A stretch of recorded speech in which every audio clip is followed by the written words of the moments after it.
12 May 1945. Frankfurt am Main. In a notebook with a cover scavenged from a school atlas, a civilian named Carl H. wrote one line he could not have spoken aloud: "We will feed our children with bread bought by silence." He put the notebook back under a loose floorboard. He knew the sound the boards made. He knew which ones did not creak. He had learned to think in the mathematics of short distances and long consequences. Frankfurt had fallen 6 weeks earlier. The USS. Third Army entered on 29 March 1945. They crossed the Main over pontoon bridges and seized the wrecked financial center without a house-to-house fight. The skyline was jagged. The cathedral tower was a tooth in a broken mouth. Streets were slit trenches of brick and beam. They were called Ruinenfelder in American occupation reports and Trümmerlandschaften in German town hall minutes, rubble landscapes. The photographs in Bundesarchiv files show women with scarves tied under their chins, passing bricks hand to hand, numbered signs marking streets that no longer existed. Karl was 38. He had been a bookkeeper in a small chemical firm in Höchst. He had been in the party since 1937 because it made small things easier. He had been drafted into a Volkssturm unit in February, but sent home with pleurisy after 3 weeks digging ditches outside Hanau. He came back to a burned apartment and a wife, Lotta, who kept wailing at night for a brother who had not come home from a panzer unit lost in Hungary. On 30 March, military government posted orders. Curfew at 2000 Rand hours. No civilian traffic on bridges without permits. All weapons to be surrendered.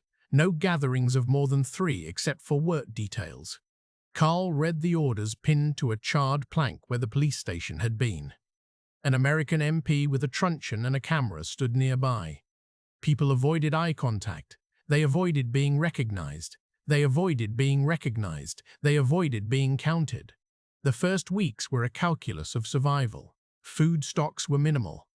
The last Reich rations had been a promise printed in black letter. The arithmetic of hunger was implacable. An adult required about 2,100 calories a day to keep working through the rubble. In spring 1945, official rations in parts of Hesse dropped to under 1,000. In the ration office on Battenstrasse, a woman fainted waiting to trade a birth certificate for another rectangle of paper. The figures in the Allied reports are cold. On 15 May, Omgus Food Officer's memo, Frankfurt Subdistrict, notes, milk supply available only for children under 6. Meat at 30 grams per week per adult. Bread insufficient. Cigarettes became currency. American brands given out to GIs were the best. Lucky Strikes were a life raft. Pall Malls were a tax. One lucky could be 3 eggs if you had a farmer, if you had feet, and if you had the strength to walk the exhausted lines out into the countryside and back. The German word was Hamster, to hoard like a hamster. Women did it. Men tried, but they were conspicuous and often challenged. Lotta learned the train schedules that sometimes ran, sometimes did not. She learned to cross the fields and avoid the road where military police watched for barter. She leaned into the wind and made arithmetic of kilometers and kilograms. "We made soup from turnip tops and ground acorns," she wrote in a letter to a cousin in Cologne that winter. "We have not seen coffee. We make tea with burnt barley. The girls are always cold." Karl coughs. "I found a man at the Hauptweg who had 2 cigarettes. I paid with a scarf." Allied occupation rule was a geometry that turned corners into checkpoints. And there was fear. Not the fear of 1943, when the sirens came and the phosphorus fell. A different fear. Fear of retribution that the past had brought forward. In the Soviet zone, messages spread about rapes and revenge. In the American zone, the fear lived in whispers born of guilt and of rumor that crimes would be counted and answers demanded. April and May brought word details with spades and baskets. The women in headscarves learned to dismantle a city like a scaffold lowered rung by rung. Trümmerfrauen, the foreign reporters called them, as if the women had been called and not compelled. There is a photograph in Bundesarchiv, Bild 46 2008-0173, that could be Lotte from her height and her shoulders. There is no way to know. But the gesture is the same. A hand passing a brick. A face set with the intention that motion is the only argument fate obeys. At noon, the hunger registered as a calculation. 1/2 loaf meant 3 days. The rations had numbers. You clipped coupons for fat, for bread, for sugar if it existed. All of it had moral residue. No one forgot how others shopped in 1944 when there had been more. No one forgot who had bought at party shops without coupons while neighbors watched. The ledger was carried in the head. And the black market was a ledger with bad columns and necessary sums. In July 1945, the Americans ordered denazification. Forms were printed, questionnaires, Fragebogen, 132 questions in some versions, or 131. The numbers varied by land, changed with policy, hardened with cold. You had to state your positions held and meetings attended.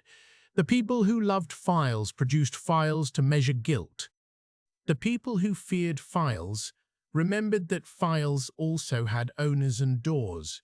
Karl took his Fragebogen to a school building that now bore a sign, Sprechkammer, hearing chamber. He listed that he had joined the party in 1937. It had been normal in the firm. The boss had required it. He wrote that he had never attended Nuremberg rallies. He had given to Winter Relief. He had attended one meeting of a local branch. He had collected no money. He had read the Völkische Beobachter. He had listened to the Führer on the radio because everyone did. He wrote that he had never denounced anyone. He needed an Entlastungsjurge, someone to testify to his character, a whitewash certificate. The people began to call this a Persilschein after the laundry powder that promised to make a shirt new. He asked a pastor. The pastor wrote a letter. The above named was known to me as a dutiful family man who did not participate in violent acts and treated forced laborers at his workplace with decency. The letter was placed on a file with a number. The number was placed on a shelf. A room could contain the guilt of a town if the numbers were small enough. They were not small. In August, the Sprechkammer decided. The verdict, Mitläufer. Follower. He was fined 2 months' wages and barred from positions overseeing others for 1 year. He was told he could petition for early reinstatement. He left the room and exhaled like a man who had been underwater and forgotten that air was a commons.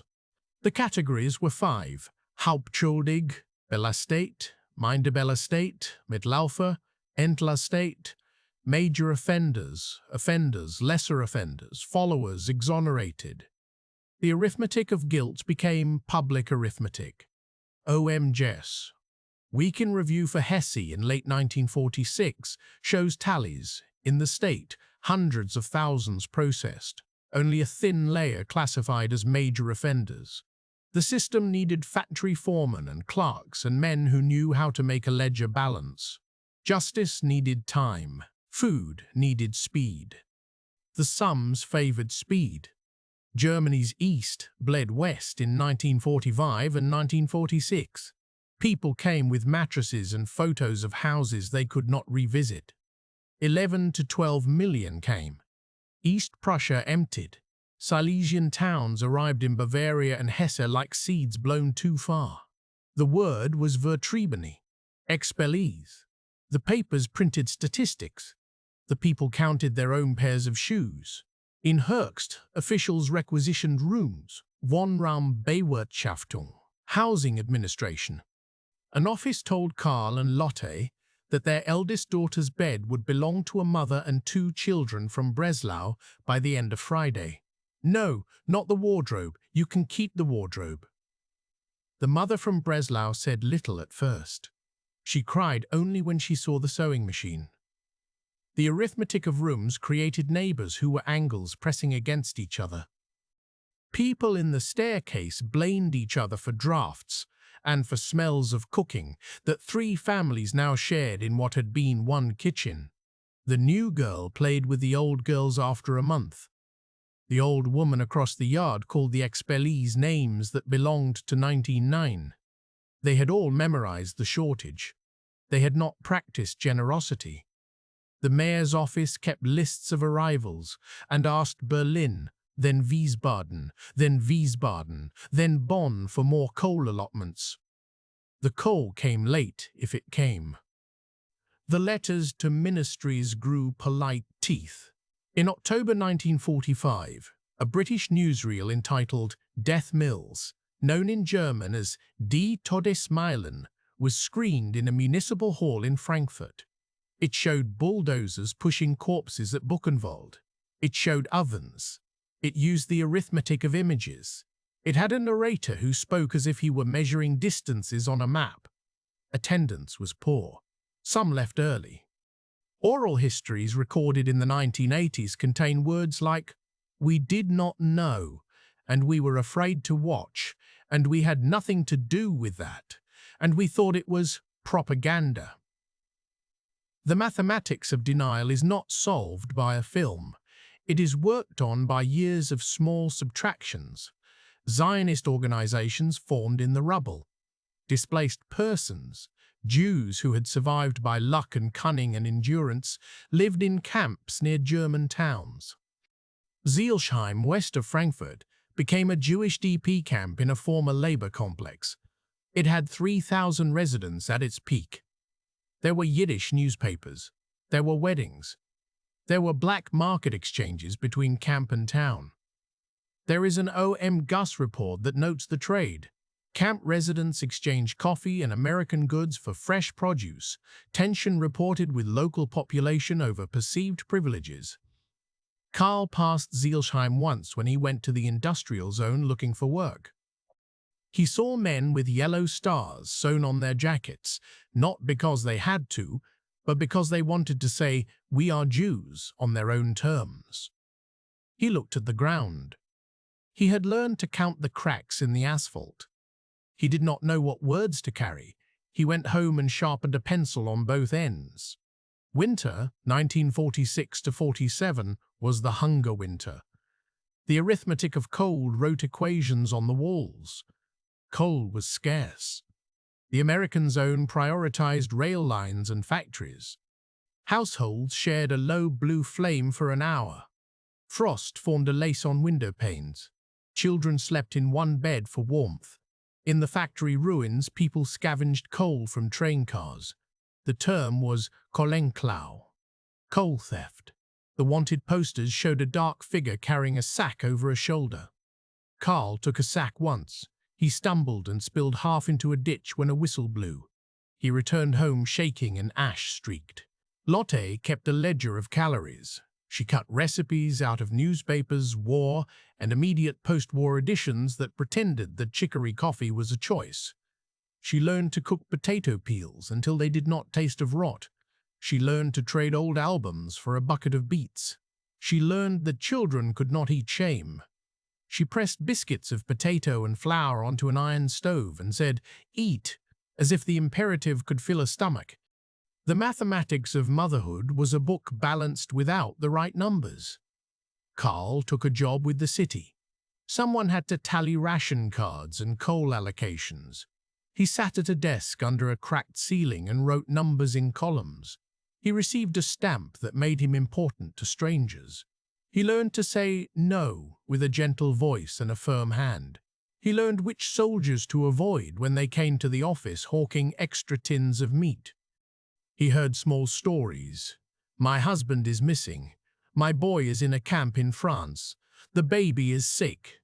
The expellees took our room." He wrote small answers. Application received. To the Spruchkammer. See the housing office. Come back Friday.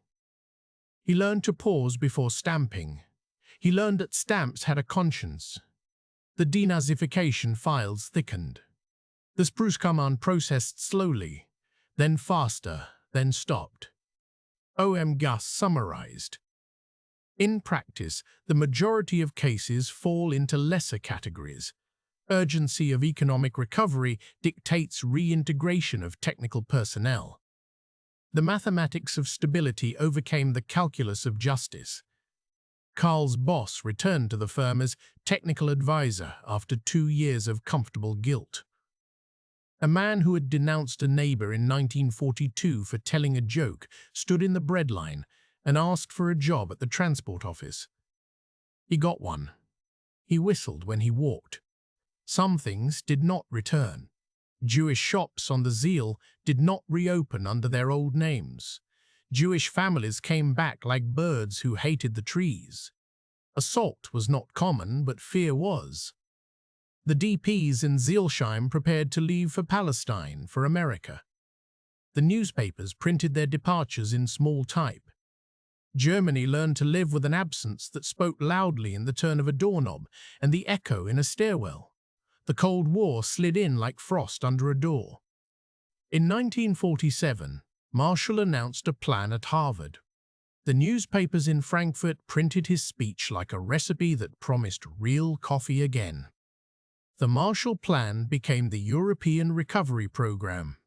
ERP shipments arrived at the rail yard in the spring of 1948. Tin upon tin of powdered milk, wheat, machine tools, boxes with American block letters. The occupation reports noted improved supply situation. The black market adjusted, then sustained itself in different forms. On 20 June 1948, currency reform took place in the Western zones. The Reichsmark died in a night. The Deutschmark arrived in a morning. The arithmetic was harsh. 40 marks became 20. People had to present. People had to account. There is an image in oral histories the next day, shop windows filled with goods that had been hidden for months. Soap, shoes, sausages. The phrase, wie ausgesober, appears. As if magic. As if abundance had been ashamed of scarcity and had waited for a signal. The black market collapsed like a house whose nails had been pulled one by one. The cigarette had become again what it had been before the war, smoke. Frankfurt held a new factory rhythm in 1948. The ruins of IG Farben's headquarters became the base for American administration, then, later, a backdrop for German business again. The chemical works in Hoechst returned as Hoechst AG, a shard of a broken conglomerate now supervised and licensed. Karl left the ration office. He took a job in a rebuilt warehouse that fed a factory line producing dyes and pharmaceuticals instead of explosives. He had a ledger again. He counted barrels. He counted shifts. He counted hours between whistles. He noticed new words, Works Council, Betriebsrat. He learned to attend meetings where men spoke with the careful vocabulary of a new republic. He voted in 1949. The Basic Law was promulgated on 2030 May. The Federal Republic of Germany had a chancellor with a Roman name who promised a future oriented away from the past. Adenauer was 73. He was sober and carefully Catholic. He had been removed by Nazis in 1933 and rehired by Allies in 1945. He was the arithmetic of continuity and break. The American house in Frankfurt hung a flag. The German households paused and then returned to their sums: bread, coal, shoes, work. School started again. Children sat at desks salvaged from offices. The schoolbooks changed their nouns slowly. They held no photographs of the camps. They had maps of new borders that did not show where grandfathers had been born. They had poems about harvests and stories about bombings that did not say who dropped the bombs. The arithmetic of memory bent toward comfort. It was not a conspiracy. It was a habit. There were commemorations, stones placed, names read, but the tone was often inward. The suffering of being bombed, the burning of cities, the flight from the east, the humiliation of defeat. Mothers wept in church for sons lost at Stalingrad. Pastors preached forgiveness that sounded sometimes like forgetting. A Protestant bishop wrote in 1948, "We were pulled into guilt and must rebuild. The verbs did much of the work. Passive voice is an anesthetic." Contact with victims persisted at the edges. A French former forced labourer returned to visit the farm where he had worked in chains and walked into a yard where children were making chalk circles. An Irish Red Cross nurse stood in a DP hospital ward near Frankfurt and wrote that German women would go to great lengths to get penicillin for their children, even if they hated the idea that the medicine came from the same people who now drove jeeps through their streets. The categories bled into one another. Victims and perpetrators, bystanders and beneficiaries. The arithmetic refused to add up neatly. It had mixed numbers, not integers. There were interrogations. Allied intelligence summaries included the mood. German population displays resignation, hostility toward Russians, gradually increasing acceptance of Western orientation, strong preoccupation with material survival. The reports read like diaries written without warmth. The Berlin blockade began in June 1948 and ended in May 1949. The mathematics of airlift grounded itself in tonnage per hour. Frankfurt was an inland city, but an artery. The Americans used Rhine-Main Air Base. People in the city looked up and saw planes like insects that hummed and dropped candy at Tempelhof. The story of the candy bombers circulated. Children learned to wave handkerchiefs. Hope was rationed but present. There were also new crimes. Black marketers moved into currency. Men who had been important in the old system became men who knew where to find tires, and men who could supply a body with a forged certificate. Police reports note arrests. Trials note sentences. The understructure of the city was a market in shadow. It had been there under the Nazis. It did not care about flags. Karlsruhe and Kassel and Cologne had their own versions of the ledger. Hamburg had hunger and fish and wind. Berlin had potholes and politics. Frankfurt had bankers again. The new houses rose boxy and white where old ones had had profiles and ornaments. The rubble was used to build new roads. The ground was made of memory. Ex-bellets settled into patterns. They built associations with long names and long regrets. They published newsletters. They erected memorials. They insisted on a return that could not happen. The Gesetz über die Angelegenheiten der Vertriebenen und Flüchtlinge in 1953 put them in the legal grammar of the new state. Karl attended a meeting because his in-laws had come from a village near Königsberg. He left early. He had to work in the morning. In 1951, the 131 law reinstated many civil servants dismissed in denazification. The arithmetic of bureaucracy changed again. Karl carried this in his notebook. He wrote that year, "We built a new house on old foundations. The pipes are new. The taste of the water is familiar." He was not trying to be a writer. He was a man who did not want to forget how forgetting worked. On Sundays, the family walked across the new bridge and watched the river. On weekdays, Karl stood at his desk and wrote columns. He got a raise. He bought a radio that spoke in the tone of a new time. He listened to the news about Korea and about rearmament debates. He heard about the crimes of the East Germans. He heard little about the men who had occasioned his earlier silence. He put that in his ledger under credit. The new German democracy rested on unspoken bargains. The unions would work within the system. The bosses would accept co-determination. The Americans would protect against the Russians. The Germans would not claim certain memories. The French would sign treaties. Coal would be placed into a community. Steel would become a symbol of peace. A phrase attached to the growth, Wirtschaftswunder, economic miracle. The miracle had numbers. It had a chart with upward slopes. It had brand names like Opel and Grundig. It had women who had carried bricks and now bought mixers. It had men who had filled out forms and now filled shopping bags. It had children who had not known hunger and who learned to keep certain questions polite. The DP camps emptied. Zilsheim was closed in 1948. Many left for Israel. There had been weddings. There had been births. There had been births. There had been births. There had been survivors writing on paper that said, "I was here." The nation whose citizens had built the camps watched the paper go away and hung on walls photographs of new factories. The math of presence and absence was uneven. It did not solve. Karl saved documents. He kept his Fragebogen and his Sprachkammer decision. He kept letters from his brother-in-law whose grave lay nowhere.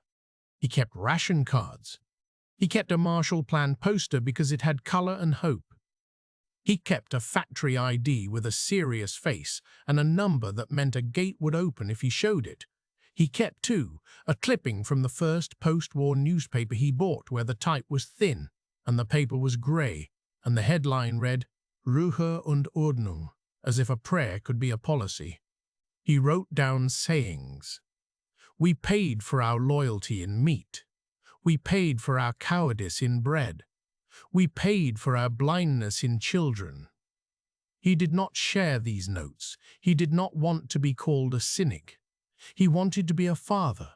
He wanted to be a husband. He wanted to be a man who did not wake at night thinking of a warehouse in 1942 where a Jewish man had asked for a record of a debt and been told that records were not available.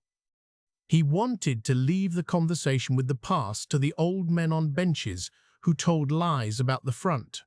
There were exceptions. Teachers began to ask in the 1950s the questions that would become louder in the 1960s. A civics teacher asked a class to write an essay on, "What do you know of Jewish life in Frankfurt?" A boy came home and asked Lotte. Lotte sat down. She said the name of an old neighbor. She said where that neighbor had lived. She said that the house had been taken.